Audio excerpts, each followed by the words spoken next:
더 해나가시면 됩니다. 11번 보시면 도시군 계획설 사업에 관한 설명으로 틀린 것 찾도록 되어 있습니다. 우선 1번 보시면 도시군 관리계획 결정된 하천 정비 사업은, 그래서 도시군 관리계획 결정된 하천 정비 사업까지 가로해 놓으시면 얘가 도시군 계획시설 사업입니다. 그래서 도시군 관리계획으로 결정되기 전에는 기반설이 된 것이 도시군 관리계획으로 결정된 이후에는 도시군 계획시설이고, 그것을 설치, 정비, 개량하는 사업을 도시군 계획설 사업이라 표현합니다. 2번입니다. 한국토지주택공사가 도시군 계획설 사업의 시행자로 지정받으려면 사업 대상 토지 면적의 3분의 2 이상의 토지 소유자의 동의 얻어야 된다. 우리 이런 질문 나오게 되면 주어를 꼭 보셔야 됩니다. 공공은 토지 소유자의 동의 받을 필요 없습니다. 공공은 돈 낼 필요 없다라는 것 기억하시고, 주택공사가 공공에 해당되기 때문에 토지 소유자의 동의 따로 받을 필요 없습니다. 답 2번입니다.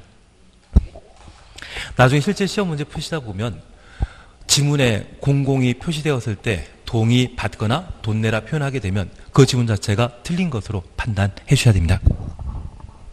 그리고 3번입니다. 도시군 계획설 사업 시행자는 도시군 계획설 사업에 필요한 토지나 건축을 수용할 수 있다. 대신 일시사용이라는 말 기억나십니까? 일시사용. 일시사용이라는 말 보게 되면 그때는 앞에 인접한 토지란 말도 한번 봐야 됩니다. 그래서 우리가 이해하실 것은 도시군 계획설 부지에 대해서는 수용, 사용할 수 있지만 인접한 토지에 대해서는 일시 사용만 가능하다. 그리고 사에 대해서는 버리십니다. 사에 대해서는 하는 거 아닙니다. 그리고 5번입니다. 도시군 계획설 결정 고시부터 20년 지날 때까지 그 시설 설치에 관한 도시군 계획설 사업이 시행되지 아니한 경우 도시군 계획시설 결정은 고시부터 20년 되는 다음날 효력 상실한다. 실효에 관한 사항으로 각각 확인하십니다. 그래서 11번은 답을 2번으로 해 놓으시는데,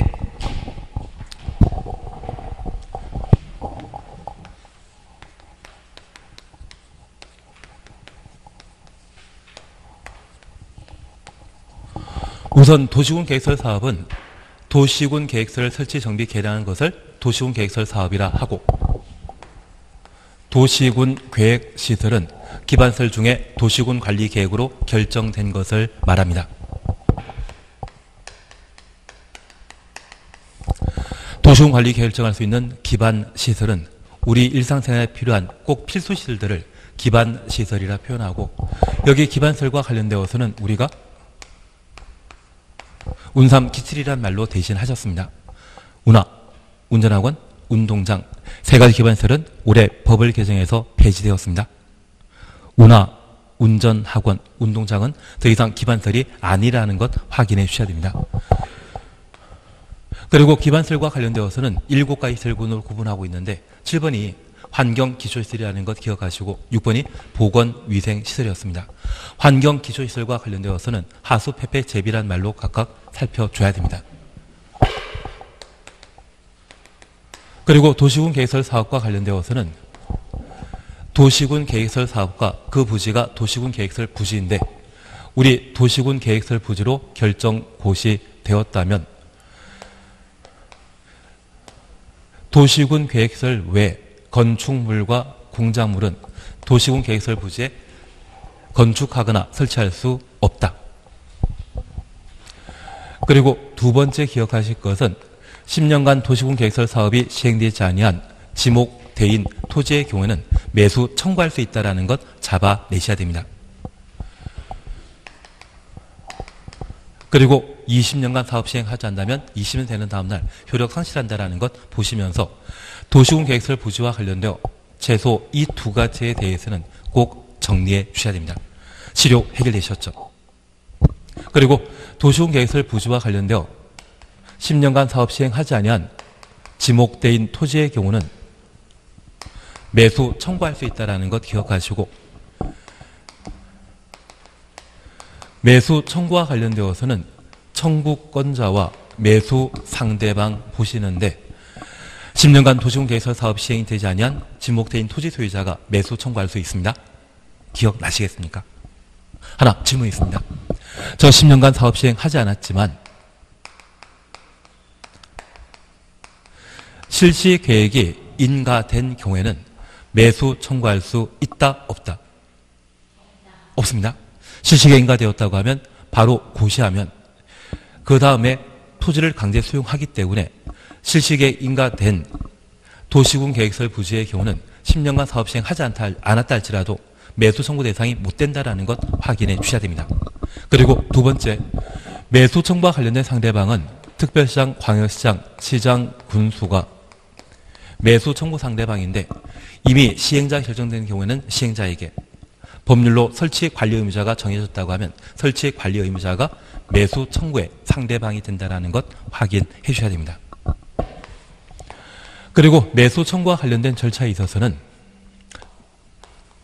토지 소유자가 매수 청구하게 되면 6개월 이내 매수 여부 결정 통지하고 매수하기로 결정했다고 하면 2년 내 매수하여야 한다. 이 말 기억나시겠습니까? 2년 6개월.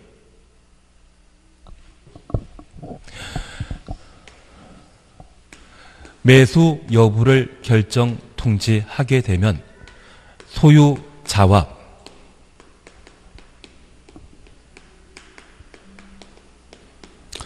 매수 여부를 특광시군에게 함께 통지하도록 되어 있습니다.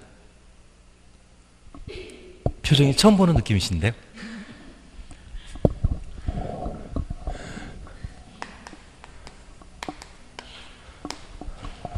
그리고 두 번째 우리 봐주실 것은 매수하기로 결정했다고 하면 현금 매수하고 매수 가격은 공지법이 정하는 가격으로 매수하도록 되어 있습니다. 그런데 이 현금 매수가 원칙이지만 예외적으로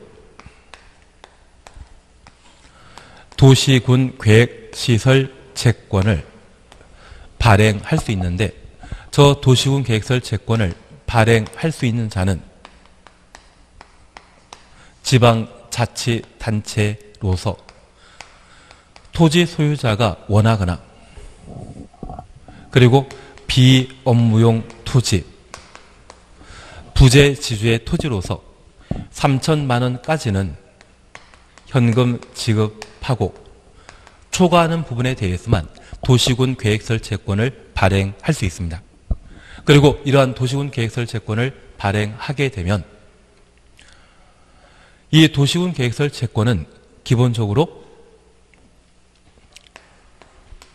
그 상환 기간을 몇 년을 한다? 10년으로 한다. 그래서 우리 육순 환갑잔치하고 나면 그 다음에 뭐 해야 되겠습니까? 칠순잔치해야 하기 때문에 채권 발행 상환 기간은 10년을 정한다는 걸 잡아주시는 게 필요합니다. 그리고 두 번째 우리 봐주실 것이 있습니다. 만약 도시군 계획설 부지에 대해 매수하지 않기로 결정했다고 하면 저 도시군 계획설 부지에는 3층 이하의 광의의 단독주택과 1종, 2종 근린 생활시설을 특광시군에 허가받아 건축할 수 있는데 특광시군에 허가받아 이러한 건물을 건축하기 위해 매수 여부 결정에 대해서는 매수 의무자가 특광시군에도 통지하도록 되어 있습니다. 사실 도시군 계획설 부지에는 함부로 건물 건축하지 못하지만 매수 청구가 거절되었을 때는 가능하다는 것 다시 한번 봐주셔야 됩니다. 그리고 제가 하나 부탁드릴 게 있습니다. 여기 도시군 계획설 부지와 관련되어서는 우리 1단계는 도시군 관리계획으로 도시군 계획설 부지가 결정되는 절차를 따지는 것이고 2단계는 시행자가 실시 계획을 작성하고 인가받고 고시하는 게 2단계였습니다. 그리고 3단계는 도시군 계획설 사업의 대표적인 사업 시행 방식으로 수용 방식으로 사업 시행하고 공사 완료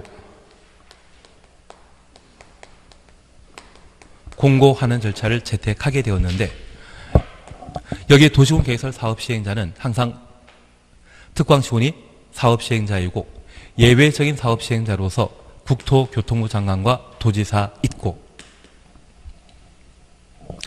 이들을 제외한 비행정청이 도시군 계획설 사업 시행자가 될 수 있는데 저 사업 시행자로 지정받고자 할 때 정부 투자기관이나 지방공사는 누구의 동의 필요 없지만 민간이 도시군 계획설 사업 시행자로 지정되기 위해서는 도시군 계획설 부지 전체 면적의 얼마? 3분의 2 이상을 소유하고 토지 소유자 총수의 2분의 1 이상의 동의 받은 때만 도시군 계획설 사업 시행자로 민간이 지정될 수 있습니다. 공공은 토지 소유자의 동의 필요 있다, 필요 없다? 없습니다. 그래서 우리 2번과 관련되어 주택공사란 말 보게 되면 면적 3분의 2 이상의 토지를 소유하고 토지 소유자 총수의 2분의 1 이상의 동의 받을 필요 없다. 그래서 주택공사는 주택공사는 토지 소유자 동의 없이 사업 시행자 지정될 수 있다는 것 다시 한번 봐놓습니다. 그리고 이제 두 번째입니다. 여기 도시군 계획설 부지를 강제 수용하고자 한다면 무엇 갖춰야 된다? 2단계 마지막 단계인 실시계획 고시 한때 토지 강제 수용할 수 있습니다. 그래서 도시군 계획설 부지에 대해서는 수용, 사용할 수 있는데 인접한 토지에 대해서는 뭐만? 일시 사용만 가능하다라는 것 봐놓습니다. 그래서 토지를 수용할 수 있는 요건은 뭐다? 실시계획 고시 한때 토지를 강제 수용할 수 있다는 것까지 확인해 주셔야 됩니다. 예. 12번에 대해서는 1번만 잠깐 보고 지나십니다. 사업 시행자 직접 시행하는 경우 이행 보증금을 예치하여야 한다. 맞다, 틀리다. 지방자치단체가 직접 시행하는 경우 이행 보증금 예치하여야 한다. 틀립니다. 공공은 돈 낼 필요 있다, 없다? 없다. 그것만 확인하십니다. 나머지에 대해서는 크게 신경 쓸 필요 없습니다. 그리고 13번입니다. 국토의 개미 이용에 관한 법령상 매수 의무자인 지방자치단체가 지방자치단체 추천했습니다. 매수 청구받은 장기 미집행 도시군 계획설 부지, 장기 미집행 도시군 계획설 부지는 10년간 사업 시행하지 않았다는 것을 장기 미집행 도시군 계획설 부지로 표현하게 됩니다. 장기 미집행이라는 말 쓰게 되면 몇 년 동안 사업 안 했다? 10년간 사업하지 않은 것입니다. 부지 중에 지목대인 토지를 매수할 때에 관한 설명을 드린 것 찾도록 되어 있습니다. 1번, 토지 소유자 원한다면 도시군 계획설 채권 발행하여 매수 대금 지급할 수 있다. 1번, 맞죠? 지금 매수 의무자는 누구입니까? 지방자치단체. 그래서 도시군 계획설 채권을 발행하고자 한다면 사업 시행자가 지방자치단체인 경우로서 토지 소유자가 원하거나 비업무용 토지이거나 비업무용 토지거나 부재 지주의 토지일 때 3천만 원까지는 현금 지급하고 초과하는 부분에 대해서만 채권 발행할 수 있다는 말 확인해 놓습니다. 그래서 13번 문제 지문에 매수 의무자가 지방자치단체이기 때문에 채권 발행 가능한 것입니다. 그리고 2번입니다. 상환기간은 10년 이내로 정한다. 칠순잔치해야 되죠. 3번입니다. 매수 청구된 토지의 매수 가격 등은 국토계획법에 특별한 규정이 있는 경우에 공익사업을 위한 토지 등의 취득 및 보상에 관한 법률을 준용한다. 공지법 준용한다? 맞죠? 그래서 우리가 공법상 가격은 시가 아니면 감정평가 얘기지만 이때만큼은 공지법상의 가격이란 말이 나와줘야 됩니다. 그리고 4번입니다. 비업무용 토지로서 매수 대금이 2천만 원 초과하는 경우 매수 의무자는 초과하는 금액에 대해 채권 발행하여 지급할 수 있다. 채권 발행 대상은 3천만 원 초과한 때이죠. 4번 틀린 거 이해되시겠습니까? 그리고 5번입니다. 매수 의무자가 매수하기로 결정한 토지는 매수 결정 알린 날부터 2년 이내에 매수해야 한다. 그래서 우리 이것 하나 보셨습니다. 매수 청구권자인 토지 소유자가 매수 청구하게 되면 몇 월? 6개월 내 매수 여부 결정하여 토지 소유자와 누구에게? 특방시군에게 알려야 하고 알린 날부터 몇 년? 2년 내 매수하여야 한다. 기억나시겠습니까? 그래서 지금 5번과 관련되어 매수하기로 결정한 토지에 대해서는 알린 날부터 2년 내 매수해야 한다. 절차에 관한 사항으로 옳은 지문입니다. 답을 4번으로 해주십니다. 비업무용 토지와 부재 부동산 소유자 토지에 대해서는 3천만 원까지는 현금 지급하고 초과하는 부분에 대해서만 채권 발행한다는 것 다시 한번 봐놓습니다. 그리고 14번입니다.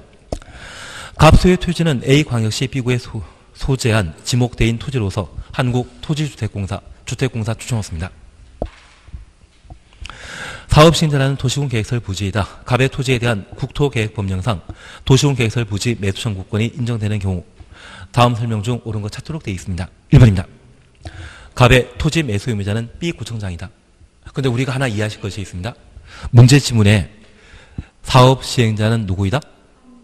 주택공사입니다. 그러면 매수 청구 상대방은 주택공사이지 구청장 들어가는 것 아니죠. 그리고 두 번째 이해하실 것이 있습니다. 국토계획법에 구청장 나오면 그 지문 맞다트리다. 국토계획법은 도시군 단위로 집행하는 법률이기 때문에 특광시군이 나와야 되지 구청장 나오게 되면 그 지문 바로 틀린 게 됩니다. 2번입니다.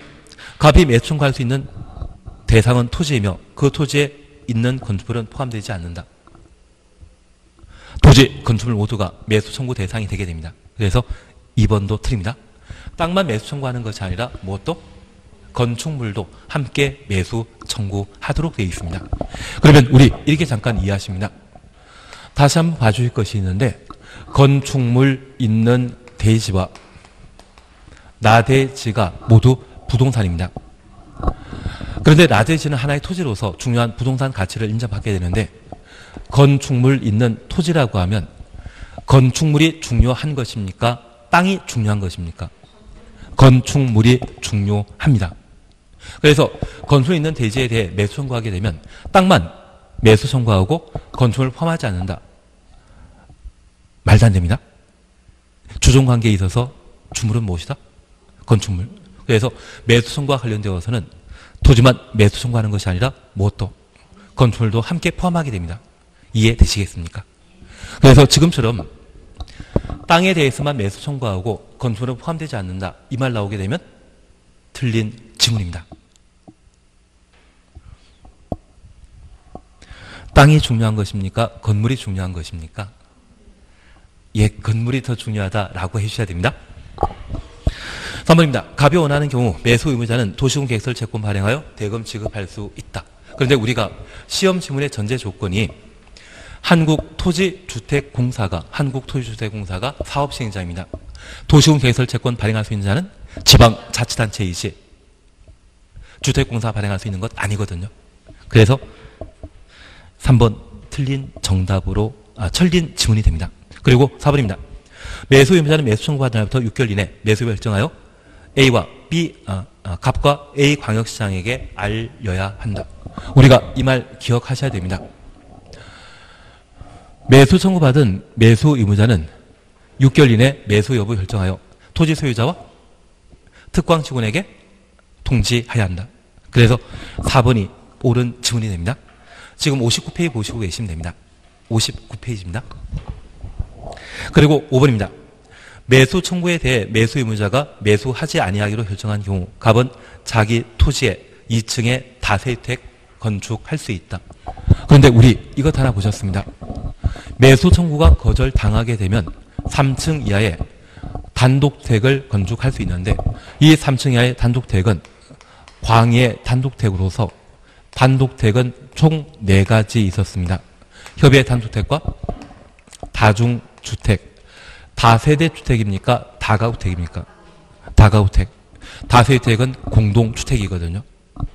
그리고 세종시장에 살게 되는 관저, 공간 건물을 광의 단독택이라고 표현하는데 이곳에는 3층 이하의 이러한 단독택은 건축할 수 있지만 공동택인 다세대주택은 건축할 수 있다 없다.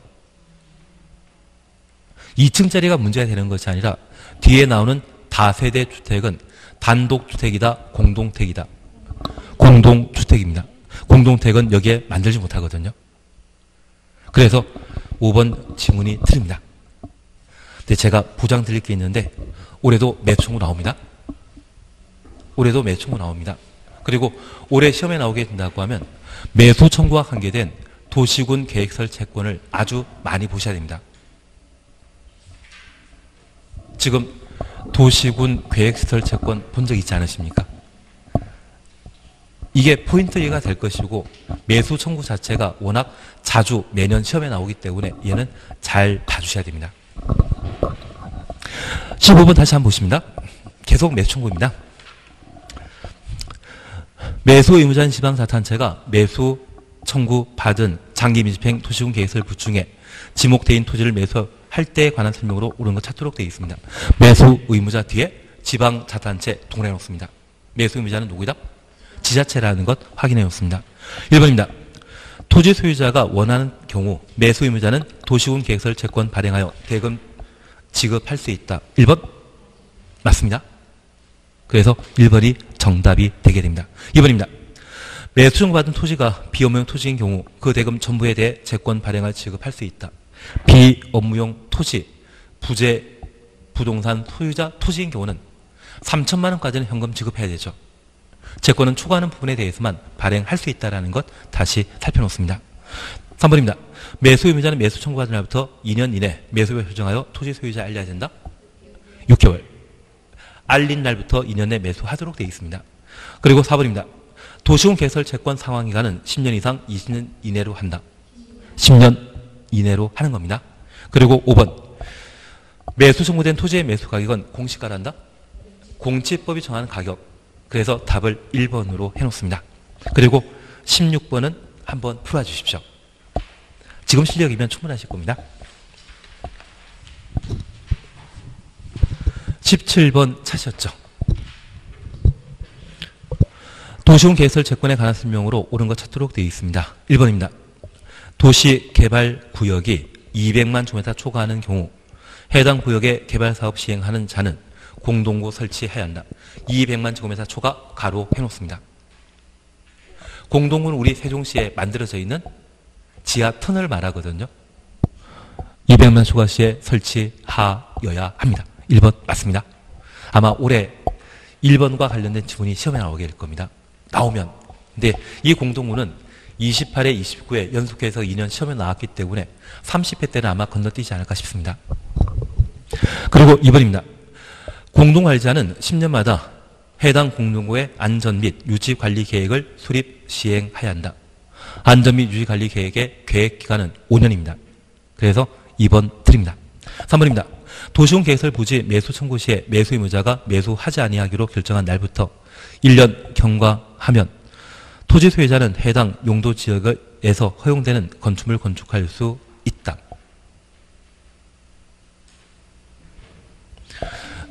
그게 아니라 매수하기로 하면 몇 년 내 매수해야 된다? 2년 이내 매수해야 한다. 2년 내 매수하지 않는다고 하면 이제 도시군 계획설 부지에 대한 매수 청구가 거절당한 것으로 파악해서 그 이후에 3층 이하의 광해 단독택과 3층 이하의 근린 생활시설을 건축할 수 있습니다. 1년이 아니라 2년 지나야 됩니다. 그리고 4번입니다. 도시군 계획설 부지로 되어 있는 토지 소유자는 도시군 계획설 결정 실효시까지 그 도시군 계획설 해제를 위한 도시군 관리계획 위반 신청할 수 없다. 우리 공법에 끝에 부정문은 아니하다로 끝나지 없다는 말 나오게 되면 틀린 지문입니다. 있습니다. 있다를 없다로 바꿔놓은 것입니다. 그리고 우리 이것 하나만 더 추가해 주십시오. 이렇게 해제 위반 신청하게 되면 도시군 관리 계획을 위반하고자 한다면 기초조사, 공람, 지방의회 의견 정치 3단계 지나야 되거든요. 그래서 그 3단계 거쳐 해제 위반 여부를 결정한다 해서 3월 이내 위반 여부를 통지하도록 되어 있습니다. 만약 저 위반 신청했는데 해제 결정되지 않았다고 하면, 해제가 이루어지지 않았다고 하면 이제 해제 결정 신청할 수 있고, 저 해제 결정 신청했다고 하면 도시관리계획 결정과 관련되어서는 2단계 절차 거치도록 되어 있죠. 협의, 심의. 그래서 해제 결정 신청에 대해서는 몇 개월 이내에 답변해야 된다? 2개월. 그래서 해제 위반 신청에 대해서는 몇 개월 내에 통지한다? 3개월 내에 통지하도록 되어 있고, 해제 결정 신청에 대해서는 몇 개월 내? 2개월 내 통지하도록 되어 있습니다. 올해 저거 나올 거거든요. 29회 때 4번에 관한 지문이 활용되었다고 하면 이것 토대로 해서 문제 만들 수 있는 것이 해제 입안 신청 시에는 몇 개월 내에 통지한다? 3개월. 해제 결정 통지 시에는 몇 개월? 2개월. 하나는 3개월이고 하나는 2개월입니다. 다음에 다시 한번 보시면 됩니다. 그리고 4번입니다. 5번입니다. 도시군 계획설에 대해 시설 결정이 고시된 날부터 10년 지날 때까지 도시군 계획설 사업이 시행되지 아니한 경우 도시군 계획설 결정은 효력 1년다. 실효는 몇 년간 사업 시행하지 않았을 때 20년. 그래서 우리 다시 이것 하나 보십니다. 도시군 계획설 부지로 결정 고시되게 되면 도시군 계획설에 부적합한 건축물, 공작물 건축할 수 없습니다. 10년간 사업 시행하지 않는다면 지목대인 토지의 경우는 뭐 할 수 있다?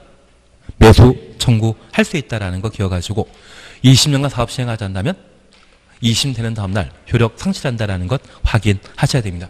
그리고 매수 청구와 관련되어 매수 청구 대상에 있어서는 청구권자와 매수 상대방 구분하셔야 되고 특히 매수 상대방은 특광시군이 매수 의무자, 매수 상대방인데 지목대인 토지 소유자가 매수 청구하게 되면 특광시군 또는 시행자는 몇 개월 내 매수 여부 결정 통지한다?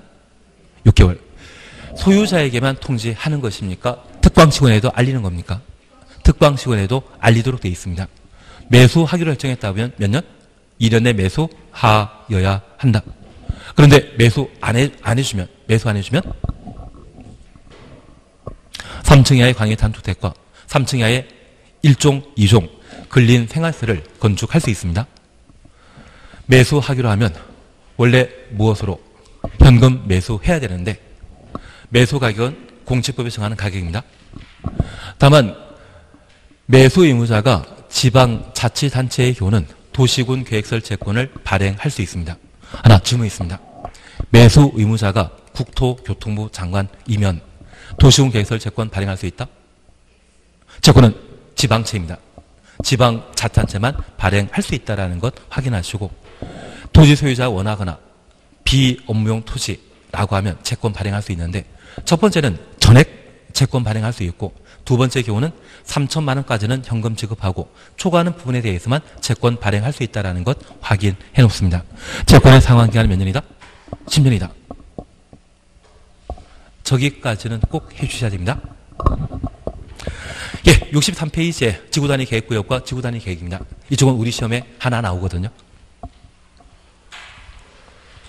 그래서 하나 나올 게 이미 결정되어 있는데 기본적인 내용을 함께 보십니다. 우선 1번입니다. 지구단위 계획구역에 관한 설명을 옳은 것 찾도록 되어 있습니다.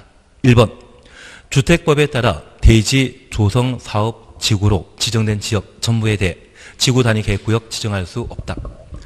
여기까지 보시면 없다란 말 보게 되면 이 지문 맞다 틀리다. 아무 생각 없이 틀리다 해주셔야 됩니다.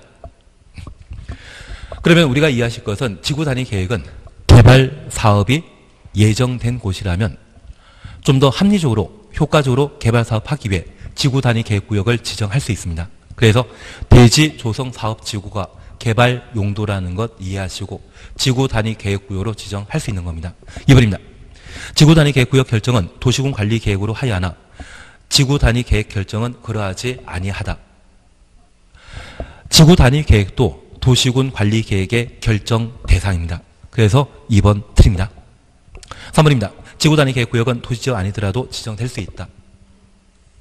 3번 맞다 틀리다. 맞습니다. 비도시 지역 중에 계획관리지역과 개발진흥지구라고 하면 지구단위 계획구역 지정할 수 있거든요. 그래서 3번 틀립니다. 4번입니다. 도시개발법에 따라 지정된 20만 제곱미터의 도시개발구역에 개발사업 끝난 후 10년 지난 지역은 지구단위 계획구역으로 지정하여야 한다. 지정하여야 한다. 가로해 놓습니다.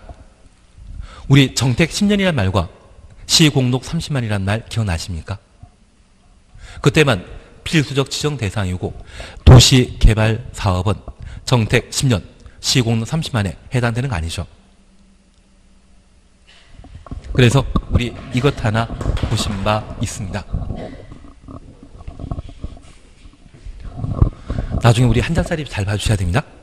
그리고 제가 따로 하나 뭐 만들어 드릴 게 있을 겁니다. 우선 우리가 잠깐 이해하실 것은 지구 단위 계획은 지구 단위 계획 구역에 수립하는 행정 계획입니다. 그래서 이 지구 단위 계획 구역은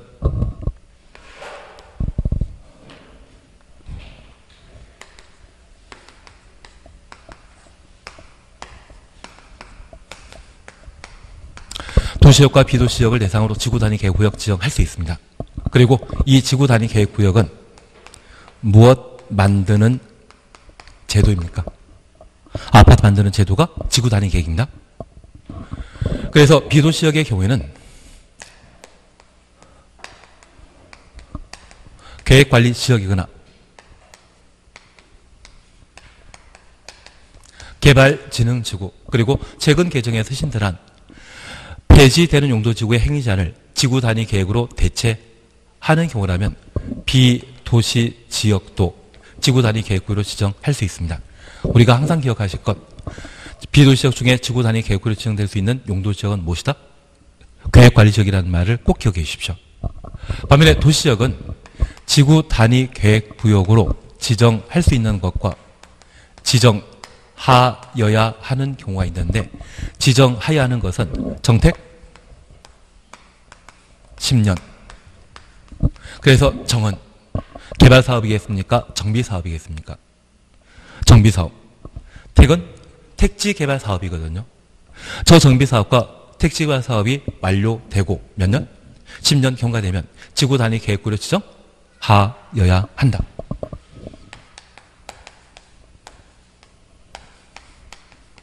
그리고 시공록 30만입니다.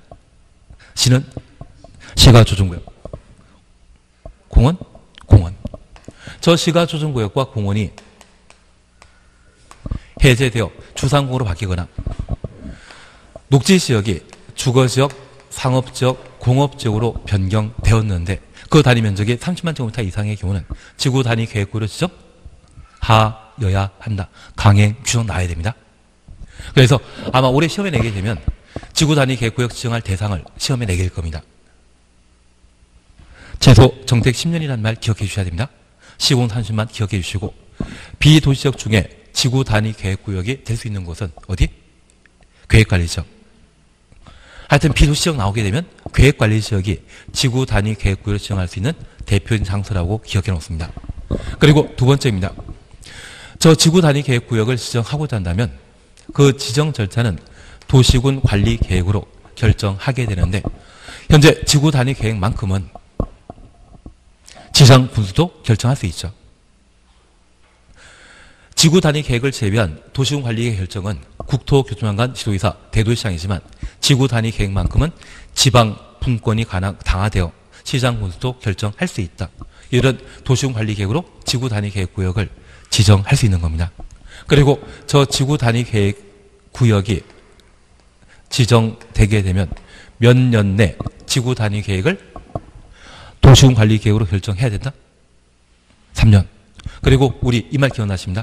주민이 입안 제한한 지구 단위 계획이 결정되었다면 몇 년 내 공사에 착수해야 된다? 5년, 5착. 구역 지정 후 3년 내 지구 단위 계획이 결정돼야 됩니다.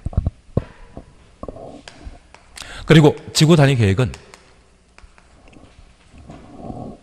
지구 단위 계획구를 대상으로 수립하는 행정계획으로서 저 지구 단위 계획에는 올해 꼭 해주십시오. 5개 필수사항이 들어가야 됩니다. 우리 기환경이라는 말 기억나시겠습니까? 기환경의 기반설의 배치, 규모에 관한 사항과 그리고 행위 제한으로서 건물의 용도 제한, 건축 제한,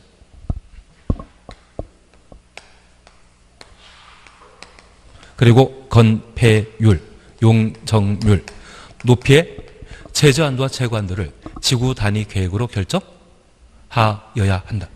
필수 내용이라는 것 기억해 주십시오. 얘는 올해 해놓으셔야 됩니다. 얘는 해놓으셔야 됩니다. 그리고 배, 형, 색, 건, 배치, 형태, 색채, 건축선은 임의사항이라는 것 확인해 놓습니다. 이게 본 적 있으시면 참 좋겠습니다. 본 적 있으시면, 그리고 앞으로 계속 보실 겁니다. 앞으로 계속 보실 겁니다. 그리고 저 지구 단위 계획은 각종 개발 사업을促진시킬 목적으로 규제를 풀어주는 게 특징이거든요.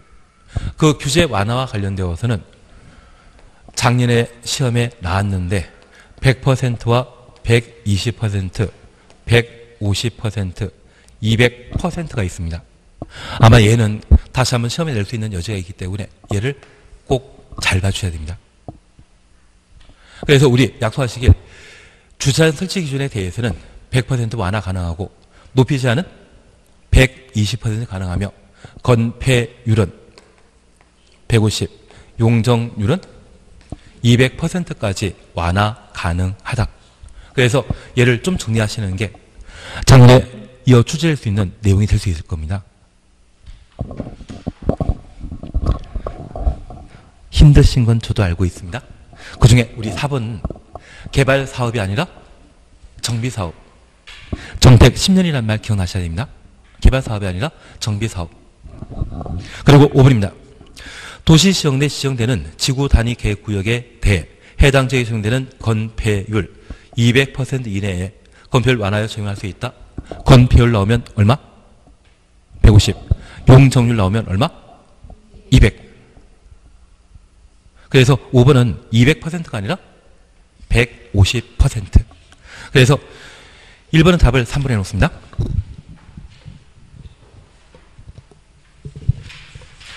그리고 1번입니다. 국토의 경비 이용에 관한 법령상 지구 단위 계획 내용에 반드시 포함되어야 하는 사항이 아닌 것. 반드시 포함 추정없습니다.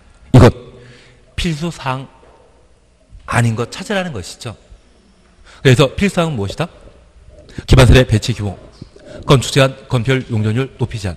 저 5가지가 필수사항이라는 것 기억하시면서 1. 건축선에 관한 계획. 우리 배형색건 기억나지 않습니까? 배형색 건. 건이 건축선이거든요. 건축선은 필수사항이다, 임의사항이다. 임의사항입니다. 답 1번으로. 그런데 이번에 건축물의 건폐율, 용적률 필수사항이었습니다. 3번 건축 높이의 최고한도와 최저한도. 그리고 4번 건폐율 용도 제한. 용도 제한이 건축 제한과 같은 말이라는 걸 이해해 주셔야 됩니다. 그리고 5번 기반설의 배치 규모. 그래서 답을 1번으로. 그리고 2번은 안 합니다. 근데 우리 해설 보니까 계산 공식이 나오지 않습니까? 계산 공식 나오지 않습니까? 이 문제 출제하신 분들은 법대 출제하신 분들이 많으신데 이분들이 계산 문제 좋아하겠습니까? 싫어하시겠습니까? 그래서 패싱 하는 걸로 그냥 찍는 게 마음 편하십니다. 그리고 우린 찍을 때 어떻게 찍는다? 5번이라 그렇게 하지 마십시오. 우리는 딱 40문제가 출제되게 되는데 그 40문제 중에 1번부터 5번까지의 정답이 각각 8개씩 있습니다. 근데 8개 다 안분하는 것을 좀 곤란하게 생각해서 딱 하나만, 한 개가 7개 정답이고 한 개가 9개 정답입니다. 그래서 평균하면 번호당 각각 정답은 몇 개씩 있다? 8개. 그런데 내가 한 12문제, 40문제 중에 내 실력과 12문제 풀었는데 어떤 특정 번호가 허전한 게 있지 않습니까?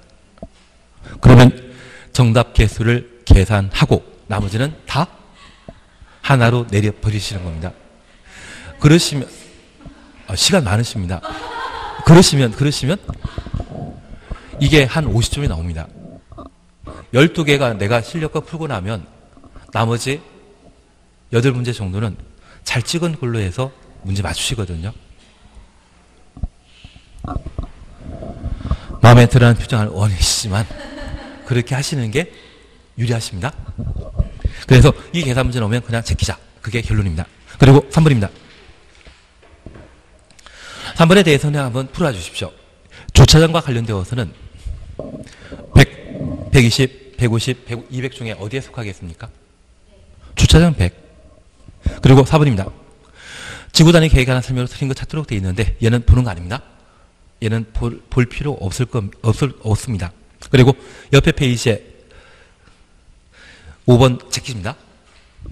지구 단위 계획이 어렵게 나오는 것은 계산 문제 나올 때 어렵게 나오거든요. 그런 건 안 하는 게 정신 건강에 도움이 됩니다. 계산 문제는 학개론 시간에 충분하지 공법 시간까지 할 필요 없지 않겠습니까? 학개를 할 만하지 않으십니까? 알겠습니다. 예, 6번 찾으셨죠? 지구 단위 계획에 관한 설명으로 드린 것 찾도록 되어 있습니다. 1번입니다.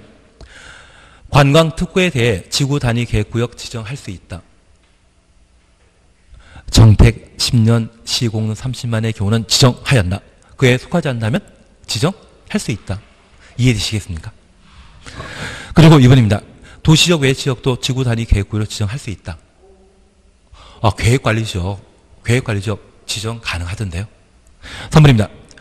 건축의 형태 색채에 관한 계획도 지구 단위 계획 내용으로 포함될 수 있다. 포함될 수 있다. 가로해 놓습니다. 그러면 방금 보셨던 형태 색채는 필수 사항이란 이야기입니까? 임의 사항이란 이야기입니까? 임의 사항. 그래서 배, 형, 색, 건. 배치, 형태, 색채. 그리고 4번입니다. 지구 단위 계획으로 차량 진입 금지 구간을 지정한 경우 주차장법에 따른 주차장 설치 기준을 최대 80%까지 완화 적용할 수 있다. 우리 약속했습니다. 지구 단위 계획으로 규제 완화하게 되면 100, 120, 120은 높이죠.